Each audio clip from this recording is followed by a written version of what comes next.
Thanks for being here. Subscribe to Cheating Stories Best, so you don't miss new stories.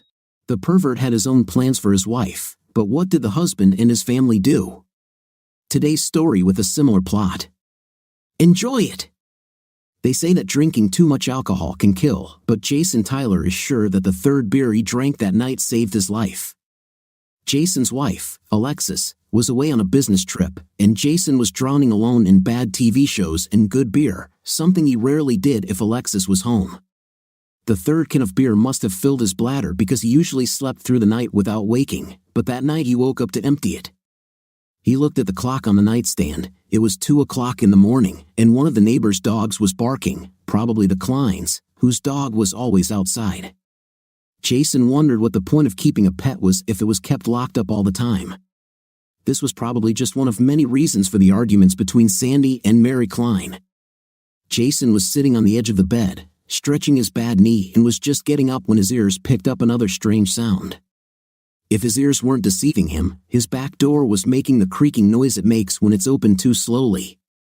The hair stood up on the back of Jason's neck. He decided not to risk it and quickly went to the closet. Hidden above the door was his old Winchester 12-gauge pump shotgun. Jason's father was a police officer back in the 70s and once told Jason that he was trained at the police academy. When you walk into a building late at night, the first thing you do is load a round into the chamber of your shotgun. It is a sound designed to strike fear into the hearts of any villains lurking within.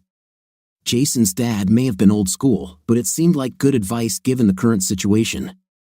Although Jason couldn't remember the last time he'd been this scared, he did his best to calm himself down, walked to the bedroom door, loaded the first of 3 rounds of buckshot into the chamber, and then shouted down the stairs with some false courage, "Hey, come on up. I have a little surprise for you." The next sound Jason heard was the door slamming. Jason ran to the back bedroom and looked out the window. Just then, someone was climbing over the fence in the backyard. It was clear 2 nights before the full moon, so although Jason couldn't see a face, it was obvious that it was a man trying to jump the fence, but he had dropped something. Damn, was that a gun? It looked exactly like the gun the guy put back in his pocket before jumping the fence. By this time, the neighbor's dog was going crazy, and the lights came on in the Klein's backyard. Unfortunately, the light did not help identify who was running down the alley. Jason walked back into their bedroom and picked up the phone. 911, state your emergency. Someone just broke into my house. He left and ran away. Are you safe? No, I don't think so, but the guy is running away. Maybe you can catch him. The conversation between Jason and the dispatcher quickly went downhill. Jason wanting the police to respond immediately in hopes of catching the guy, and the dispatcher explaining that it might take a while since he was no longer in danger and there were other priorities at the moment. Jason realized that was driving across the border when he asked the dispatcher if those priorities included stopping for a donut and coffee before arriving at his house 2 miles away. Sandy Mason sat in a parked car, trying to catch his breath. How could everything go so wrong? He had spent the last week preparing for last night, studying the area, planning where to park the car to arouse the least suspicion, and the best route to and from Tyler's house. He knew about this damn dog in the neighbor's yard. That's why he'd walked through the alley at 2 in the morning the last 3 nights so that the dog's barking would become a routine. The lack of sleep began to affect his thinking and performance at work. Crap, it's not easy to plan and carry out the perfect murder. This was Cy's best option for getting rid of Jason Tyler. Sandy wondered how disappointed Alexis would be when she came home from her business trip and discovered that she was still married to that. Alexis won't show it by any outward sign. She's too good at pretending. For the past 6 months, since he'd been transferred to Alexis's department, she'd acted like she wasn't even interested in a relationship with Sandy, but all the signs were there. The way Alexis smiled as she walked through the department, Sandy knew that the secret part of that smile was just for him. And now all their hard work tonight was in vain. Sandy had other options for getting rid of Jason, but they took more time, and Sandy was tired of waiting so long for him and Alexis to be together. Sandy sat in the car, remembering the first time he saw Alexis. It was at a staff meeting, and Alexis was sitting in the chair right next to him. Her skirt rose up a little as she sat down, enough to show off 4 or 5 inches of her thigh before she pulled her skirt back down. She smiled right at him, extended her hand, and introduced herself. "Hi, I'm Alexis Tyler. Just then, last month, he found her in the break room having lunch with Susan Oster. He asked if he could join them, and Alexis said, "Yes, please join in," her sweet voice smiling at him again. Alexis continued to talk to Susan, but Sandy knew the words were meant for his benefit. Alexis laughed as she told Susan, "Sometimes I envy you, Susan. Being single is wonderful." Susan's response was a complaint about her last experience with a guy from an online dating service. Susan and Alexis laughed at each other's stories, but Sandy knew that Alexis was being standoffish and was actually telling him how much she wanted to get rid of Jason. Sandy held the key to Tyler's house in his hand. He remembered that morning when she had left it on her desk, a clear invitation for him to take it and make a duplicate.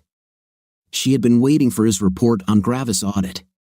That morning, when he entered her cubicle to leave a report, her keys were there. He took the keys, made up an excuse for the department secretary about an emergency, and ran to the store to make a duplicate key to the house. It was not difficult to find out which key opened the house. In half an hour, the duplicate was ready. He returned to the office, but Alexis had already returned from the meeting. Now what? He knew he couldn't just leave the keys on her desk, that would imply a conspiracy between them. And Sandy had watched enough cop dramas to know that was dangerous. What to do? What to do? Finally, a decision came to him. He ran into the parking lot and threw the keys right under Alexis's Honda near the driver's door. Problem solved. Sandy's thoughts returned to the present right before he was suddenly illuminated by headlights reflected in the rearview mirror.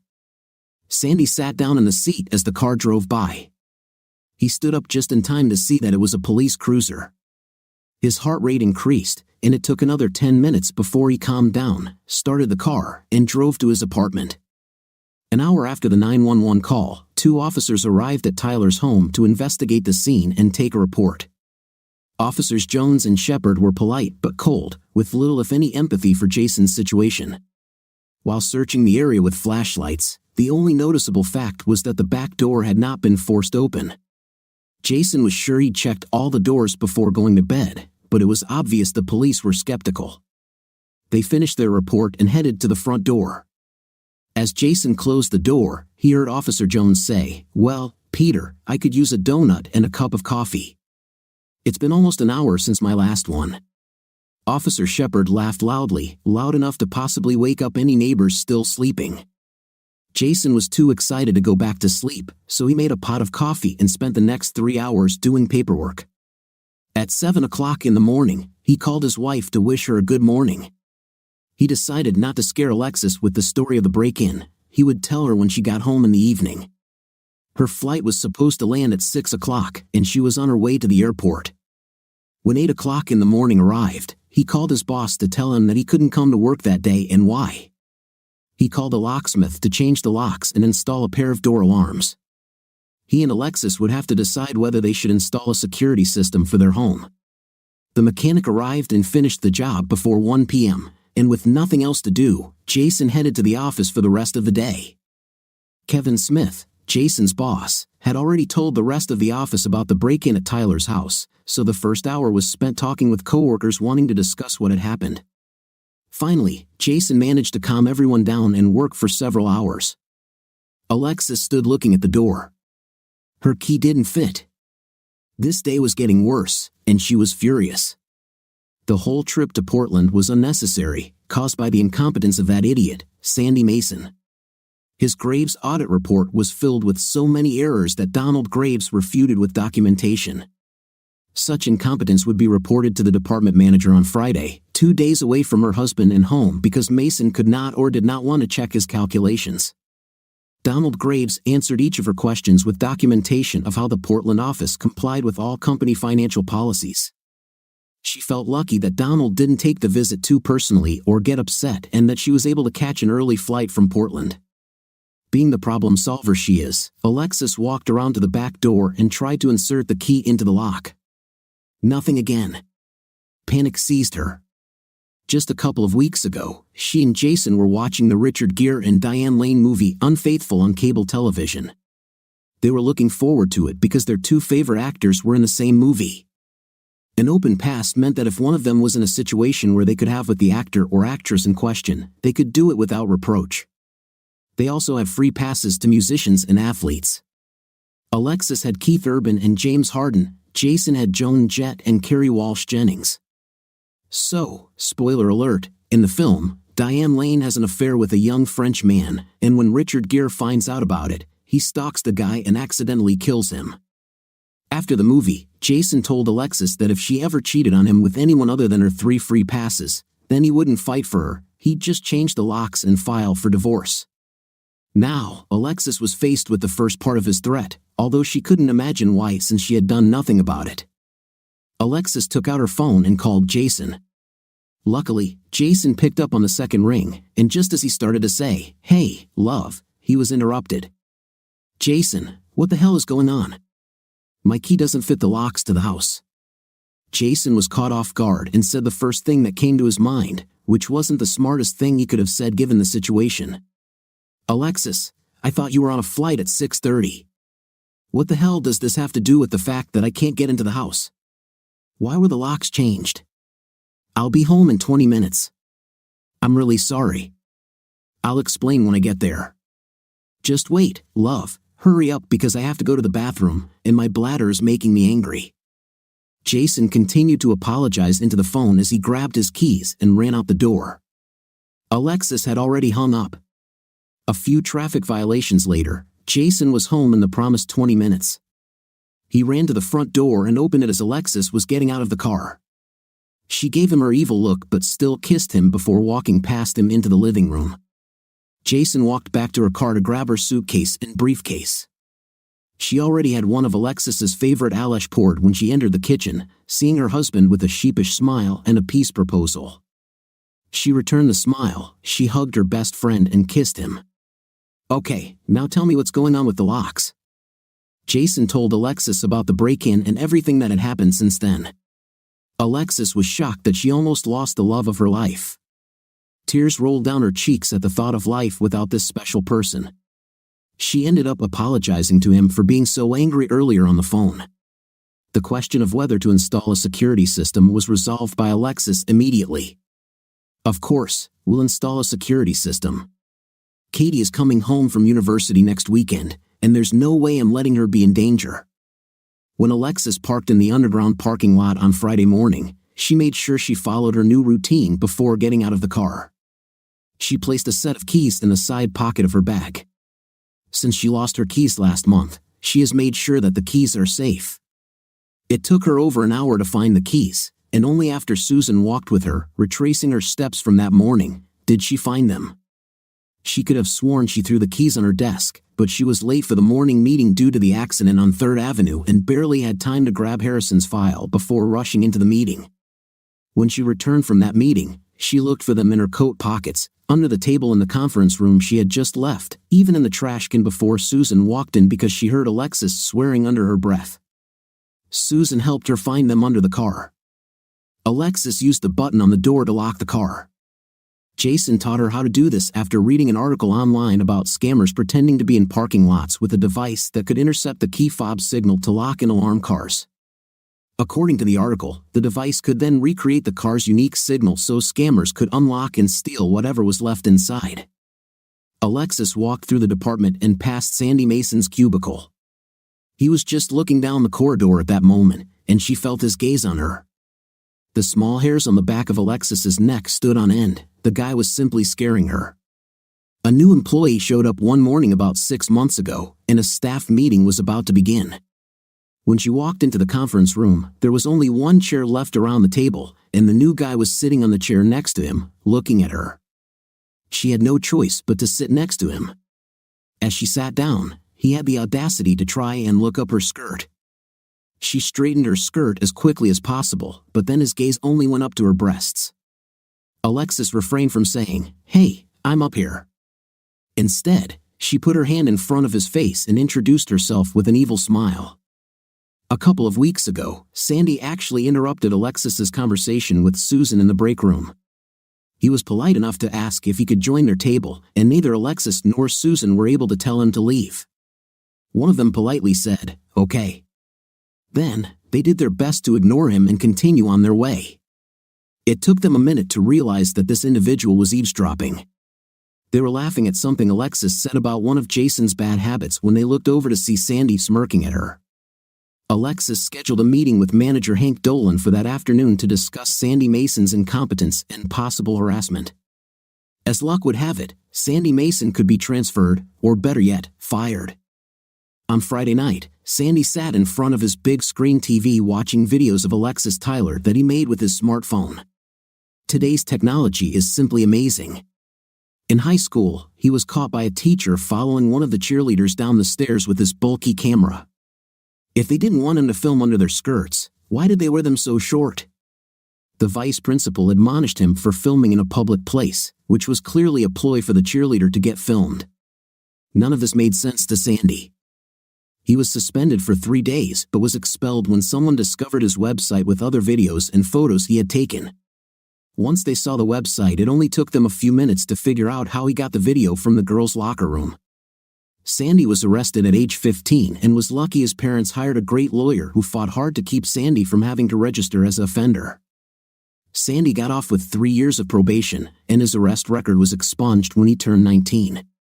My God, what a wonderful woman. Sandy realized too late how bad Graves' audit report was. His mind was elsewhere most of the time as he was looking through Portland's office books. Apparently, the only reason Mr. Dolan let Sandy go with just a warning was that Alexis was trying to protect him. That must be why she flew to Portland herself to straighten things out with Graves in person so Sandy wouldn't have any problems with their manager on Monday morning.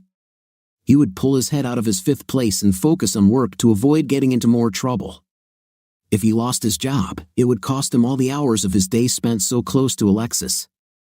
He'll have until Monday morning to determine what his next step will be in taking down Jason Tyler. On Saturday morning, Alexis and Jason were getting ready to go for a run. Alexis needed to burn off the anger she was feeling right now, and it was all directed at her weakling boss.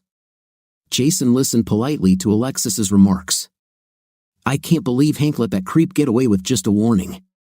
My entire week was a waste of time due to Mason's incompetence, and when I told Hank about the harassment, he said I needed to talk to HR, Alexis vented. Jason knew when to keep his mouth shut. Most men never understand how damn hard it is to be a woman in the workplace, especially a decent-looking woman. Jason knew he was one of the lucky ones, married to a beautiful woman who loved him and kept his wedding vows. She may not be 1 in a million, but she was definitely 1 in 1,000. 6 months after giving birth to her daughter Katie, Alexis was back to her pre-pregnancy weight. For a year, it was impossible to tell that she was carrying a full-term baby. Jason remembered that vacation in the Bahamas, their first time alone since Katie was born. Katie stayed with his parents. Alexis and Jason flew to Miami and boarded a ship to Nassau. 6 days and nights together in a tropical paradise. Alexis wore a bikini that Jason bought her from a Victoria's Secret catalog. Alexis surprised Jason by showing off her belly button piercing.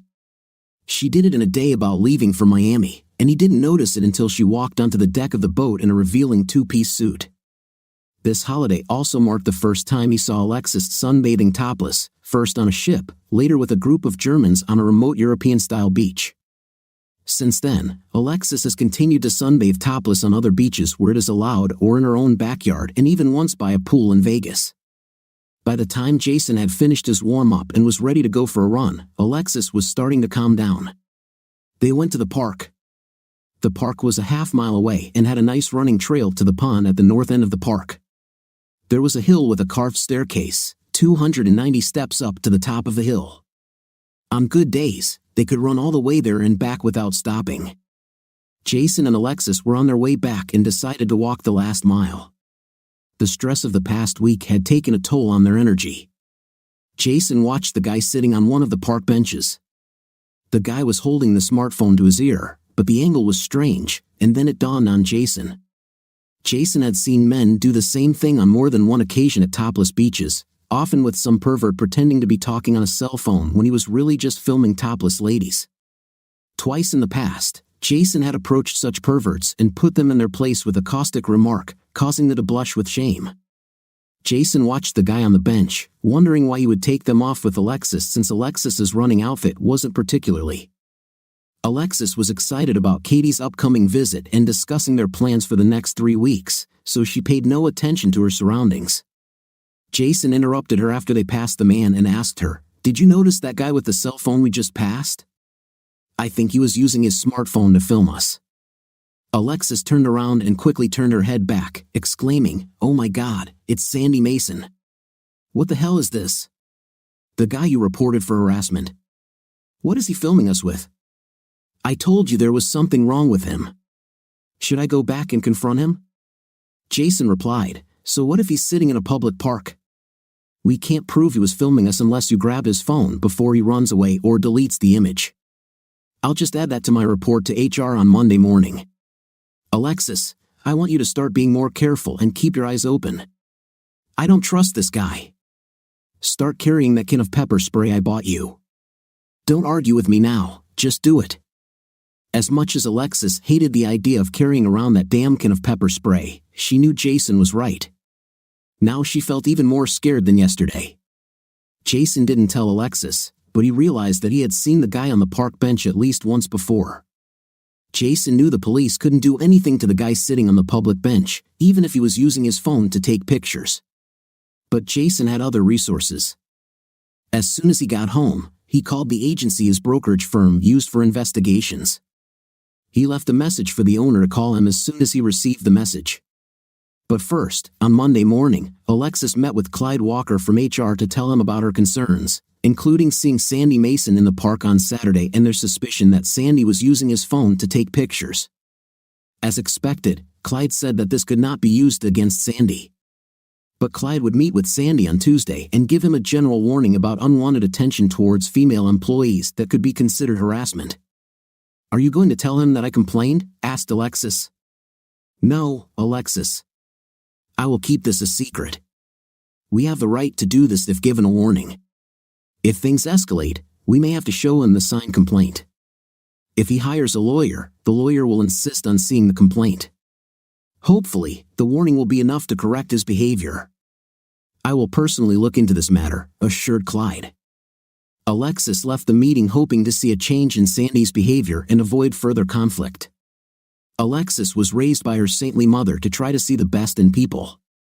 Her mother always tried to justify people's bad behavior, suggesting that there must be a reason for such behavior. It was incomprehensible to her that some people could be simply evil. Alexis tried to live by her mother's philosophy. In high school, she was captain of the cheerleading team and homecoming queen. She tried to be merciful and thought she mostly succeeded. But like Sandy Mason, put her mother's teachings to the test. Since her first day in the conference room 6 months ago, her nerves had tingled every time she was near Sandy Mason in the department. Dave Phillips, owner of Phillips Investments, met with Jason at 11 in the morning. Dave always checked his car on the weekend, grabbed Jason's message on Saturday afternoon, and made an appointment for Monday morning. They both felt that the matter deserved immediate attention. "Dave, I need to find out everything I can about this guy Mason's past. Where is he from? What's in his past? Is he dangerous? Alexis tells me that he showed up in her department 6 months ago and never talks to anyone about his personal life. She's been avoiding this guy, but several others in the department have tried to talk to him to no avail," Jason explained. Dave took notes as Jason spoke, then looked up from his notepad and said, "I'll call our lawyer this morning and have him contact Alexis's HR department. It would be in their best interest to give us some information about Mason, given that Alexis has filed a formal complaint, especially after the incident on Saturday morning. Our lawyer won't take no for an answer, or we'll sue. I don't know how thoroughly the company vetted Mason. We'll dig deeper. Thank you, Dave. I don't need to tell you how important this is to me. I told you about the break-in at our house. This whole thing is putting me on edge, and I need answers," said Jason. "Consider it done. We'll start working on it today. I have some free time this week, and I'll have Dwayne Larson, one of our best people, handle it. We'll find you the answers. What about the police? If and when we have something for them, we will share it with the police. Right now, we just have a colleague who was acting strange and was spotted in a public park twice. If they contact Mason right now with what we have, this may make him lay low and be more careful. You know, I just had an idea. Damn. A few weeks ago, a drone flew over our property and hovered over Alexis while she was sunbathing. Any chance it was Mason? I'll check it out. I think I read that some of the larger drones are registered with the FAA. If anything else comes to mind, these little parts that didn't connect before, call me on my cell. Any little bit will help if we end up going to the police. Meanwhile, would you feel more comfortable if we assigned a bodyguard for Alexis? Let's not do that for now. What doesn't make sense is if it was Mason trying to break into our house, why did he do it while Alexis was on a business trip? He must have known she was in Portland, Jason pondered. Yeah, you're right. It doesn't make sense. But one thing I've learned on this job, most of these crazy people do things that don't seem logical to anyone considered sane. Maybe hacking and stalking aren't related. We'll consider them connected until we know otherwise. Thank you, Dave. I appreciate you taking this up right away and paying personal attention to our concerns, Jason expressed gratitude. What did you expect? Not only are you a client, but you and Alexis have been our friends for years, Dave responded warmly. With that, Jason and Dave stood up from their chairs, shook hands, and Jason walked out of Dave's office and headed down the street to his office. Jason found himself becoming more aware of his surroundings, including reflections in store windows as he passed by. Dave watched his friend leave and immediately picked up the phone. Alice, can you please ask Dwayne to come see me? Thank you. Sandy Mason became more and more irritated and angry on Tuesday morning. He was called into the Human Resources Department and informed that a serious complaint had been filed against him, alleging possible harassment by one of the women in his department. He knew who complained. It had to be that Susan Oster. He knew she was jealous of what he and Alexis shared. This woman would pay for this, and he knew exactly how to make her pay. But Sandy's more pressing and critical problem was getting rid of Jason Tyler. Almost a week had passed since he tried to break into Tyler's house, and he still couldn't think of a better plan than the one that had failed. Returning to the house was not an option. He drove by Tyler's house Thursday night and saw the new ADT sign in the front yard. Sandy knew that some of these signs were fake, but he didn't think this one was fake. And why take the risk? No matter how much he thought about his plan for killing Jason, they all involved an element of danger or the possibility of getting caught after committing the crime. What's the point of getting rid of Jason if he ends up in jail and can't marry Alexis? The thought of prison made Sandy shiver. Remembering how close he came to spending time in jail back in his school days always gave him the same reaction. But this time, it triggered a thought in his mind. What if we didn't kill Jason but just get him out of the way by framing him for a crime that would send him to prison for years? But the crime must be so terrible that Alexis will be forced to divorce him. What could it be? Sandy pondered his dilemma as he looked at the monitor in his cubicle. His decision to focus on work was forgotten. He then saw Alexis's reflection in his monitor as she walked past his cubicle, and the solution presented itself. If he kills the Tyler's daughter and makes sure Jason is convicted of the crime, it will guarantee Alexis divorce from Jason. And the bonus will be that Sandy won't be stuck with Jason's child. Sandy smiled to himself as he thought about it. This deserves some extra consideration, he thought to himself. With this new idea in mind, Sandy decided it was time to get revenge on Susan. Using an alias, he signed up for a dating site he had heard about from her. Within half an hour, he had found her profile, and Mr. Sam Martin sent a request to meet Miss Susan Oster as soon as possible. With this accomplishment, Sandy sat back in his chair with a smug smile and was finally able to get back to work. Susan spent the first half of the week checking out Eugene's office, and it wasn't until Thursday afternoon that the two friends had a chance to sit down and chat. Alexis shared what happened last Saturday at the park and Monday morning in HR. Susan couldn't help but notice how Alexis seemed to be looking around the cafe before she started speaking. Susan was stunned by the incident in the park but not at all surprised by Clyde's inaction. Most of these HR guys were brainless. After a while, Alexis realized she was dominating the conversation and asked Susan about her date last weekend. Another online date, another failure. He was a nice enough guy, but by the end of the evening, we both realized that we weren't what we were looking for, Susan sighed. Hearing Susan talk about yet another bad experience broke Alexis's heart. Susan's first marriage broke up after she caught her husband cheating for the second time. Susan gave the guy a chance after the first time, an office romance with his secretary and all that. The couple went to counseling after her husband begged Susan to give him another chance. But as they entered their second month of counseling, he found himself back in the secretary's saddle anyway. Since Tuesday evening, I've been talking to what seems like a decent guy. We should meet soon. He has a big project at work and wants to get it over with first. He wrote that this should happen within the next week or so, Susan shared. Alexis looked at her friend and tried her best to sound positive. Well done. One day the right guy will make you a very happy woman. You deserve it. Alexis silently thanked her lucky stars once again that she wasn't in Susan's shoes. Given all the anxiety, most of the week was relatively quiet in the Tyler household thanks to the efforts of Dave Phillips. The security system was up and running. Katie would be home on Friday. Her final exam of the summer term was on Thursday. Alexis and Jason were looking forward to the 3 weeks Katie had before returning to school for the fall term. Both Alexis and Jason took the next 2 weeks off to spend time with Katie at their cabin on Lake Watchie in eastern Washington. 2 weeks of hiking and fishing. For the second week, a guy came to visit Katie. It seemed that Katie was serious about this young man. Alexis hoped not too seriously. Katie was only 20. Jason was looking forward to babysitting the poor guy. Jason could be a big bad bear when it came to Katie, the perfect complement to lion mom Alexis. Luckily, Katie knew her parents did it out of love and accepted it with humor. Jason stopped by Dave Phillips's office on his way home on Friday. Dwayne told Jason what he had discovered so far. Sandy is a nickname. His real name is Sanders Austin Mason.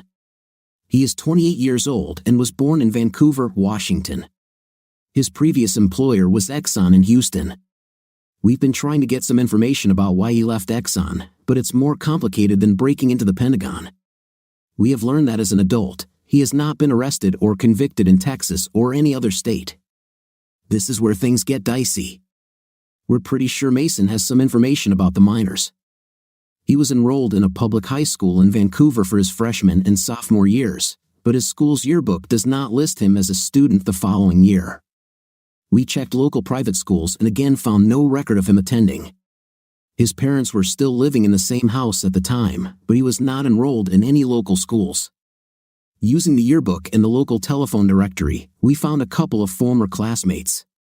No one claimed to be a friend, but 2 of his classmates remember rumors of Sandy Mason taking upskirt photos, and there was even an unsubstantiated rumor about a hole in the girls' locker room. With this new idea in mind, Sandy decided it was time to get revenge on Susan.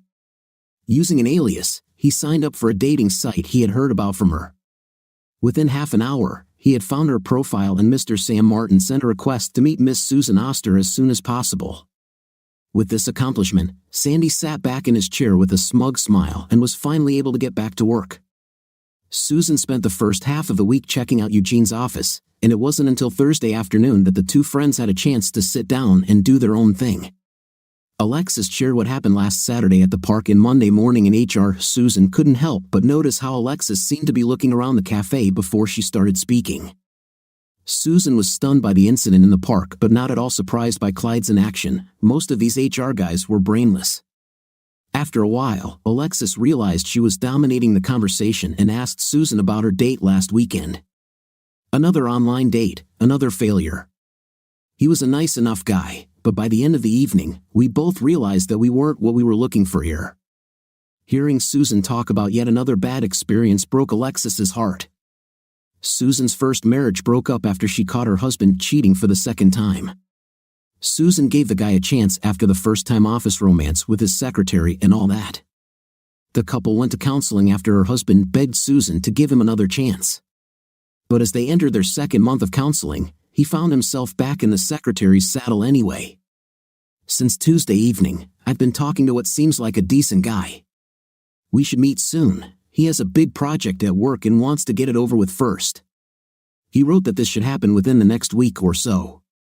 Alexis looked at her friend and tried her best to sound positive. Well done. One day the right guy will make you a very happy woman. You deserve it. Alexis silently thanked her lucky stars once again that she wasn't in Susan's shoes. Given all the anxiety, most of the week was relatively quiet in the Tyler household thanks to the efforts of Dave Phillip. The security system was up and running. Katie will be home on Friday. Her final exam of the summer term was on Thursday, and Alexis and Jason were looking forward to the 3 weeks Katie had before returning to school for the fall term. Both Alexis and Jason took the next 2 weeks off to spend time with Katie at their cabin on Lake Watchee in eastern Washington. 2 weeks of hiking and fishing. For the second week, a guy came to visit Katie. It seemed that Katie was serious about this young man. Alexis hoped not too seriously. Katie was only 20. Jason was looking forward to babysitting the poor guy. Jason could be a big bad bear when it came to Katie, the perfect complement to lion mom Alexis. Luckily, Katie knew her parents did it out of love and accepted it with humor. Jason stopped by Dave Phillips' office on his way home on Friday. Dwayne told Jason what he had discovered so far. Sandy is a nickname. His real name is Sanders Austin Mason. He is 28 years old and was born in Vancouver, Washington. His previous employer was Exxon in Houston. We've been trying to get some information about why he left Exxon, but it's more complicated than breaking into the Pentagon. We have learned that as an adult, he has not been arrested or convicted in Texas or any other state. This is where things get dicey. We're pretty sure Mason has some information about the minors. He was enrolled in a public high school in Vancouver for his freshman and sophomore years, but his school's yearbook does not list him as a student the following year. We checked local private schools and again found no record of him attending. His parents were still living in the same house at the time, but he was not enrolled in any local schools. Using the yearbook and the local telephone directory, we found a couple of former classmates. No one claimed to be a friend, but 2 of his classmates remember rumors of Sandy Mason taking upskirt photos, and there was even an unsubstantiated rumor about a hole in the girls' locker room. The rest of the evening passed in a whirlwind of chatter. Katie barely had time to eat as she talked about the events of the past semester, especially demonstratively telling her parents about the amazing young man she was dating. I think Charles Owen was in his final year of engineering in the RC and planning to join the Army as a twin lieutenant right after graduation. Listening to all the wonderful qualities of this young man, Jason silently told himself that he had better prepare for the young man's visit. Jason had a sneaking suspicion that he would soon be introduced to his future son-in-law. Katie asked about the break-in. This was a point Jason had been struggling with ever since he met the detectives. On the one hand, he didn't want to scare the hell out of either Alexis or Katie, but on the other hand, he didn't want them to underestimate the potential threat. Jason recounted the details of the night of the break-in when he told her how he threatened an intruder with a shotgun. Katie looked at her mom, knowing how her mom felt about firearms. Katie actually laughed at Jason's scream on the stairs. "Come here, I have a little surprise for you, Dad." "This is too funny. What is this?" "Something from one of your Bruce Willis movies." "I don't know, honey, it just sounded right at the moment." Either way, it seemed to have the desired effect. 2 seconds later, I hear the screen door slam. Thank God I've never shot a living creature in my life. Who knows how I would have reacted if it had come to that. After Jason's last sentence, the dining room was silent for a few moments. Alexis broke the tension by telling Jason and Katie to clear the plates. She loaded the dishwasher while they spent some one-on-one time. Both Katie and Jason thought it was a great idea. Each of them wanted to say something without disturbing Alexis. Katie suggested they take a walk around the block. As they walked, Jason spoke first. "Look, I didn't want to worry your mother too much, but this Mason character might be a little more dangerous than I said there. One of the detectives heads to Mason's last home and place of work next week. I hope to get more information on this guy before your mother returns to work in 2 weeks. At least I made your mother carry a canister of mace when she's alone in the garage. I bought a canister for you too. I hope I can convince you to carry it just in case." It was Katie's turn to share what she wasn't ready to share with her mother. "Dad, I hope this doesn't make you think badly of Charles, but he taught me how to use a gun. I have a concealed carry permit and a 9mm semi-automatic pistol. I will go to the shooting range with Charles. I'm quite experienced. You keep the ace, I'll keep my Smith & Wesson."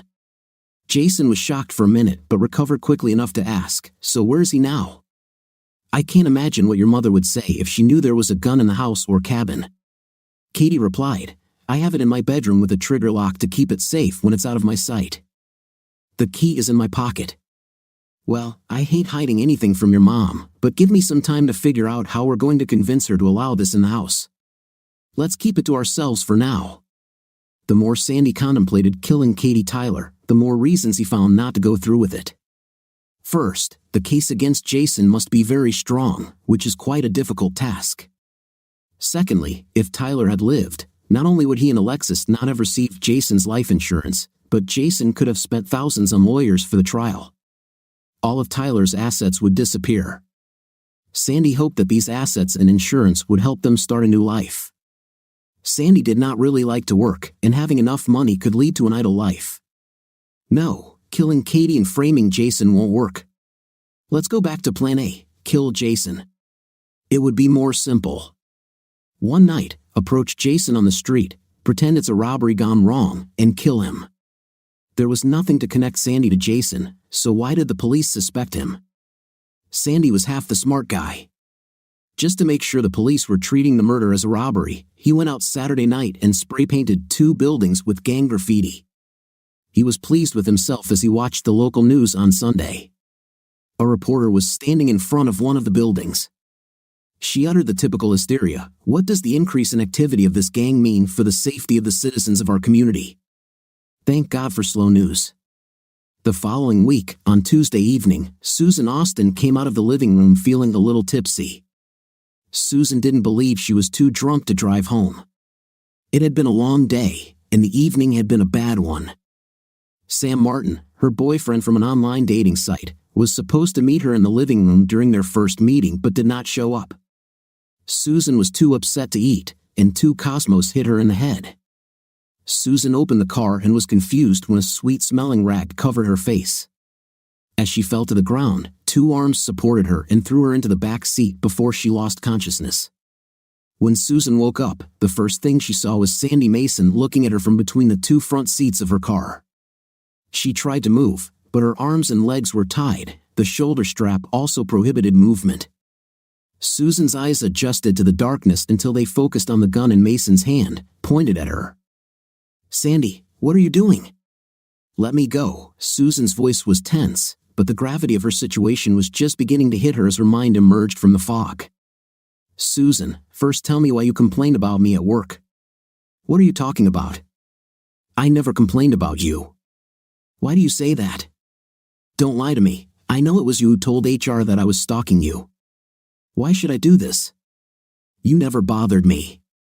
"It was Alexis who complained to HR when you didn't stop harassing her." As soon as the words left her mouth, she knew she had messed up, but in her defense, she was still disoriented. "You are lying." "Alexis loves me. She would never do that." "Alexis loves you." "What are you talking about?"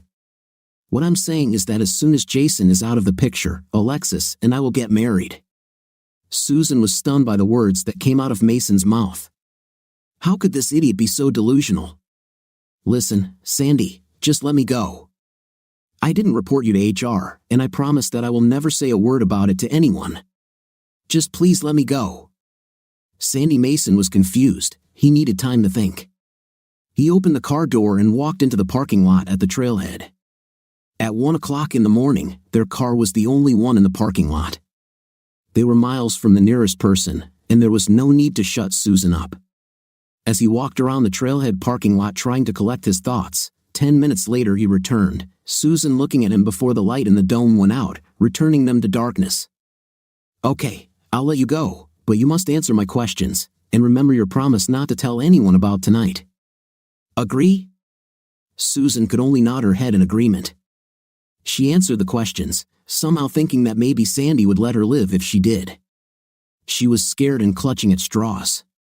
Sandy's original plan was to make Susan suffer before she died, but now he felt sorry for her. She was just an innocent bystander in this melodrama.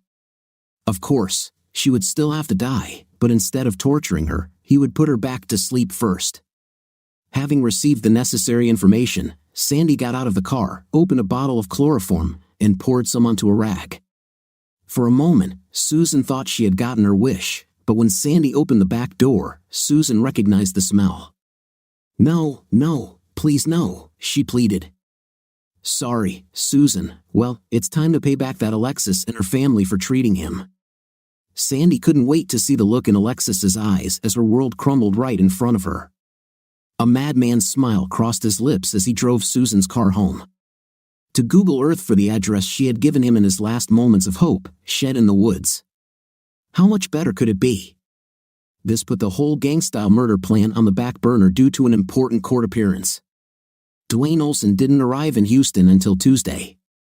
The original law firm he was referred to back in Seattle refused to accept the assignment due to a conflict of interest. Dwayne was disappointed at first. He assumed it had been arranged by Seattle lawyers before he arrived here. Fortunately, the Houston firm was kind enough to give Dwayne a second recommendation, and by Wednesday afternoon, Dwayne was in Schuler and Simmons's office explaining the situation. George Schuler agreed to attend any meetings Dwayne might have with the Exxon people.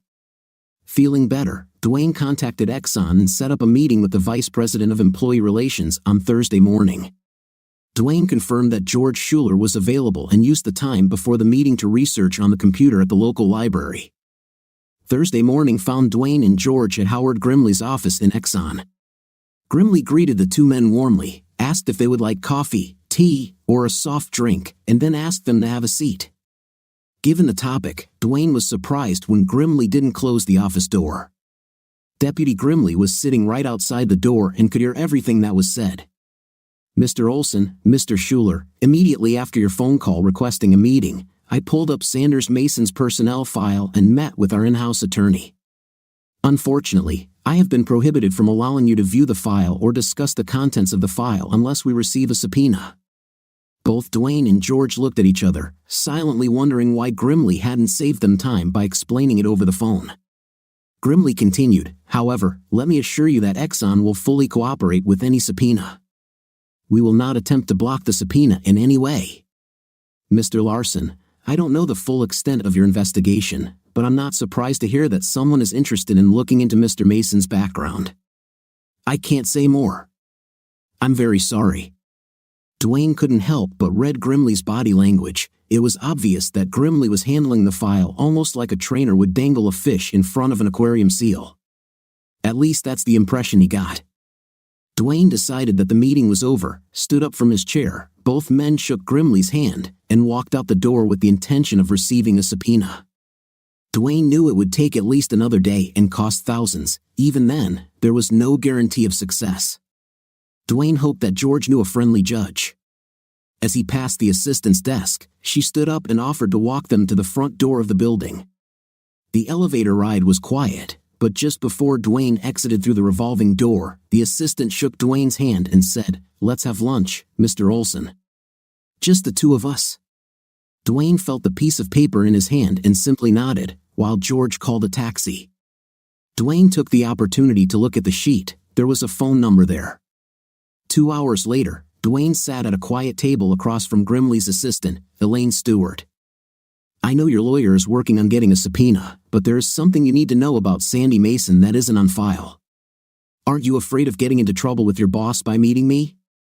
"No, Mr. Grimley actually asked me to meet you. He's one of the good guys. His hands are tied by law, but he will do everything he can to help you protect that lady in the north. When we got rid of Mason, he was afraid that we would throw the jar down the road, but without police action, there was little we could do. When a Seattle firm called asking for recommendations, Mr. Grimley did his best to advise them without violating company rules or politics. I heard his end of the conversation, but obviously, whoever he was talking to was either too dumb or simply ignored subtle warnings. There is documentation on file of 2 warnings Mason received for harassing 2 women in his department. Mr. Grimley was in the process of terminating Mason when he abruptly tendered his resignation and left with less than a week's notice. We were glad the whole episode was over, but a week later, we received an inquiry regarding Mason from the Houston Police Department, who were investigating at the request of the Mexican Police Department. Tamaulipas State Police are investigating the death of a woman whose body was found in the desert. The police were looking for Mason. He left Texas rather suddenly. Mr. Grimley called the police when he got a call from Seattle, but that's the last we heard from the police or anyone else until your office called us last week. So, you don't know what happened to the Mexican police investigation? Well, this is the worst thing. Unofficially, Mr. Grimley asked me to follow him because my brother-in-law is a policeman, and this is what I found out. The woman was a Mexican citizen but had a work visa in Texas. There was evidence that she met Sandy Mason on a dating site, and her friends thought she was dating Mason but ended the relationship after the second date.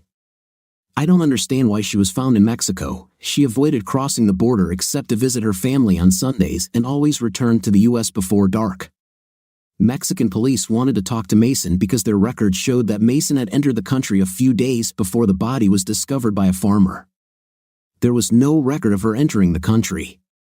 There was not enough evidence to extradite Mason, but they asked Houston police to question him. Houston detectives interviewed Mason once the day before Mason tendered his resignation to us. A week later, a detective came to our office looking for Mason. They planned to interview him again, but his apartment was empty. We told him everything we knew, which wasn't much. As I said, this is the last we heard from the police. My brother-in-law said that if Mason returned to Mexico, a warrant would be issued for his arrest. Dwayne and Miss Stewart finished lunch, Miss Stewart jotting down a few things here and there in response to Dwayne's questions. They parted ways, and Dwayne called his boss in Seattle with the news. Dave Phillips called Jason as soon as he hung up with Dwayne, but his call went to voicemail. That same Thursday, Sandy drove past Tyler's cabin, wondering why life was so unfair and when he would get a break. One of the cars parked in the driveway last night was not there, which meant that neither Alexis nor Tyler's girlfriend were in the house. It would have been nice to get it over with last night, but as Sandy approached the cabin, a motion-activated light came on and illuminated the yard. This morning, Jason Tyler was mowing his front lawn, and Sandy drove by. Google Earth gave him a good idea of where the nearest cabins were, and a quick drive past the neighbors confirmed that they were not nearby and posed no threat to his plans. Sandy continued down the gravel road, parked his car in the state park lot, removed his mountain bike from the back rack, and headed down the path along the lake. Sandy assumed the bike would attract less attention and be easier to hide. Over the sound of the mower, Jason thought he heard a scream. Looking up, he could have sworn he saw two people through the large panoramic plate glass window. Surprised for a moment, Jason made a potentially fatal mistake. He pressed the shut-off button on the lawnmower, ran across the lawn, and rushed into the cabin. Katie turned onto the gravel path to the cabin. Something was wrong. In all the years she had lived at home, she could not remember a single time that her father had left a tool on the lawn. But the lawnmower was lying there. Was she just paranoid about her father's warnings about her mother's stalker? How did this guy even know where they were this week? She didn't know why, but as she sat in the car and thought, she realized that it was also strange that neither her father nor her mother came to the door to greet her. This is exactly what they always did for her. Or for each other. For a second, Katie thought about the worst-case scenario. Her mom and dad decided to take advantage of her absence and spend some private time. But that didn't explain the presence of the lawnmower. Of course, her parents weren't so passionate anymore that they couldn't wait a few seconds to put away their tools. Paranoid or not, Katie simply sensed something. She pulled the gun out of her purse and pulled the slide back to chamber the hollow point. She held the gun in her hand, her finger off the trigger as Charles had taught her, and secretly hid it in her shopping bag. Katie got out of the car, walked up the steps, and entered the house. Katie realized she was wrong. "Come in, little lady." "You must be Katie." Jason and Alexis were sitting on a couch in a large room, and behind them, a wild-eyed man with a gun sat on a bar stool. The gun was pointed at the back of her mother's head. "Come on," I said, "come on in and join this party. Your mother deceived me, made me think she was interested in me, but she kept laughing with that Susan Oster. Susan doesn't laugh anymore, and in a few hours, your mother won't laugh either. Come in." Katie didn't move. She tried her best to think about everything Charles had taught her over the past year. She had a clear shot at Mason but knew she couldn't raise the gun fast enough to avoid hitting her mother first. Charles taught her that it wasn't like the movies. It was almost impossible to get a shot before the bad guy pulled the trigger. Mason misunderstood Katie's lack of movement. "You are afraid, can't move from fear. This will be more fun than I originally planned. I guess I'll have to play with you a little first. Your father isn't such a brave man without his shotgun." Mason looked at Jason and waved the gun between Alexis and Jason's heads. "I have something for you." Mason laughed sinisterly and looked back at Katie. "And just because I can, I'll let your mom and dad watch." A bullet in their knees to keep them alive but immobilize them. Mason continued to laugh, climbed off the bar stool, and began to walk around the couch, getting into shooting positions on his knees. Jason first, since Mason considered him the bigger threat from this perspective. Mason could not effectively monitor Katie and her parents at the same time. Katie thought this was her best chance. Katie dropped the bag from her hands and began to raise the gun. The sound of a bag hitting the floor switched Mason's attention from Jason to Katie, if only for a second, but a second is all Katie needed. Her eyes saw through the sights of her S&W 9mm Shield semi-automatic. Mason's eyes widened as he realized what he was seeing. His hand reached towards Katie to point his Glock. She was the bigger of the threats now, but he was too late. Katie didn't think about the consequences when her finger pressed the trigger, as she had been taught and trained for months on the shooting range. Justified. The first bullet hit Sandy Mason in the chest, but even as Mason felt the bullet enter his body, he heard the sound of a second shot. In addition to pulling the trigger correctly, Katie took another lesson Charles taught her seriously: never let them retreat, eliminate the threat. Mason's legs gave way, and he collapsed to the floor. Later, Jason had moments of doubt about his bravery and masculinity. He wondered if he should have attacked Mason before his daughter returned home. He thought it over. Did he know that Kathy would come with her gun? Is that why he didn't act sooner? Deep down, he knew the answer. Moments before Katie dropped her bag, Jason was about to jump off the couch in a last-ditch attempt to take Mason's gun, despite the slim chance that such a move would succeed. Someone was looking out for him and his family. The bag fell milliseconds before he moved. For now, Jason was just happy that his two girls were alive and well.